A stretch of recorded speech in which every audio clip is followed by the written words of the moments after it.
Hai guys, okay, hari ni aku nak review sebuah movie Korea, The First Ride, lakonan Cha Yu-won. Aku nak tengok filem ni, nak tengok Cha Yu-won tu berlakon lah, memandangkan banyak persepsi dia yang bila Cha Yu-won berlakon, dia agak kurang sedikit. Tapi aku pernah tengok dia berlakon dalam cerita drama The Wonderful World. So, bagi aku, karakter tu tak ada masalah. Cuma, ini adalah kali pertama aku tengok dia dalam watak komedi. Okay, cerita ni, dia tentang friendship lah. And cuma dia bergenre adventure komedi. So, bila filem Korea mengetengahkan elemen friendship dalam cerita dia, and then pelakon dia Cha Yu-won, so aku nak tengok lah. Dan dia mengisahkan tentang 4 orang kawan ni, dia orang berkawan baik sejak daripada kecil. So permulaan cerita tu, dia buat Cha Yu-won tu bercerita. Dia macam, kalau tak silap aku, dia lahir awal daripada kanak-kanak lain. Jadi dia lebih terpinggir lah. Dari waktu dia kecil tu, dia lebih terpinggir. So, waktu dia bermain keseorangan tu lah, barulah dia didatangi 3 orang kawan yang lain, ajak dia orang main sekali. So, ketika itulah dia orang punya friendship mula, sampailah ke alam dewasa. Dan tiba-tiba watak Cha Yu-won tu, Yumin tu, bagi tahu dia orang yang dia akan berpindah ke New Zealand. Jadi di situlah dia orang plan untuk bercuti sekali sebelum Yumin pindah ke New Zealand. Jadi selepas peristiwa tu, selepas dia orang pergi bercuti, dan kejadiannya adalah dia orang tak jadi pergi. Dia orang tertinggal bas. Itulah punca dia orang tak jadi pergi, sedangkan percutian tu dah disponsor oleh mak Yumin tu sendiri, kan. Tapi dia tak tunjuk seterusnya, dia hanya tunjuk sehingga dia orang ditinggal bas. And then terus straight forward bila dia orang dah kerja. So kita beranggapan Yumin dah pindah New Zealand.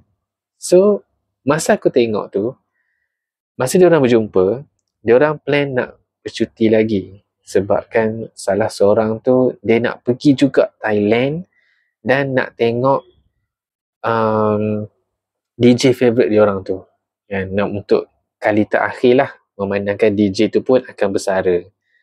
Jadi, waktu aku tengok tu, aku tak pasti, macam agak kepelikkan, kan. Watak Dojin tu, dia lepas tunjuk waktu dia besar, watak Dojin tu dia trauma. Dia macam agak tak betul sikit. And then waktu diorang nak bercuti lagi sekali, Dojin tu dia bawa bantal berbentuk Yumin. So gambar Cha Yu-won tu lah.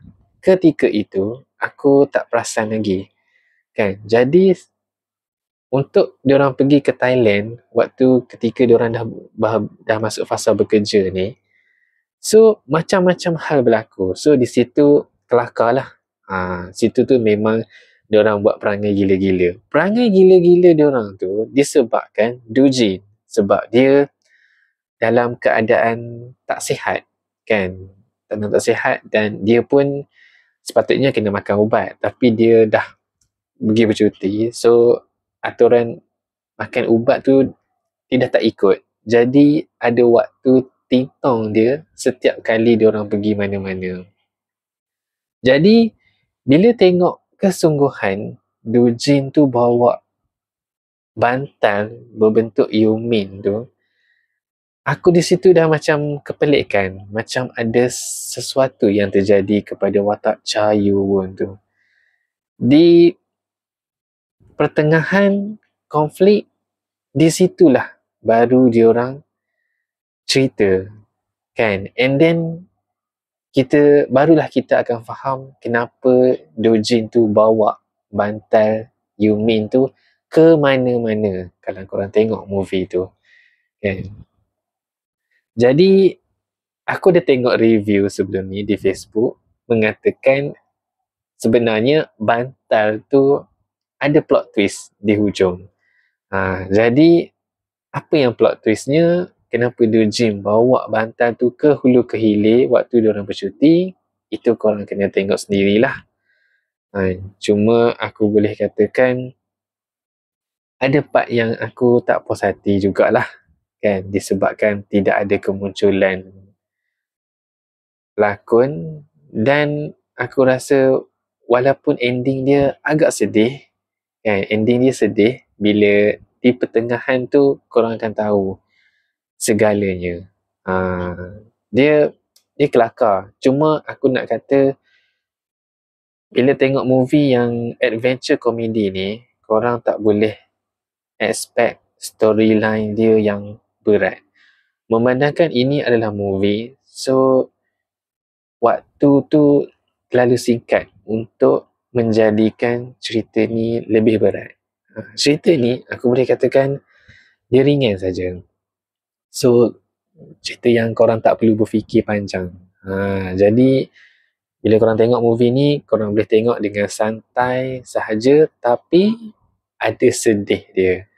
Apa yang sedih, macam aku cakap tadi, korang kena tengok sendiri. So aku rasa The First Strike adalah sebuah movie yang bagi aku amat berbaloi. Sangat berbaloi kalau korang nak tengok dan kalau korang peminat filem Korea dan juga peminat Cha Yoo-won tu sendiri. Cuma yelah 1 jam 57 minit kot, kata silap aku durasi dia. Storyline korang tak boleh expect ni lah, cuma aku boleh katakan korang boleh enjoy cerita ni dan sebabnya dia lah sangat-sangat kelakar lah. Itu aku boleh bagi tahu dulu. Cuma storyline tak berat memandangkan dia adalah genre adventure comedy. So, pada yang dah tengok, korang puas hati ke tak dengan ending dia, dengan storyline dia, atau macam mana? Jangan lupa komen dekat bawah. Tunggu aku review movie yang akan datang. Bye!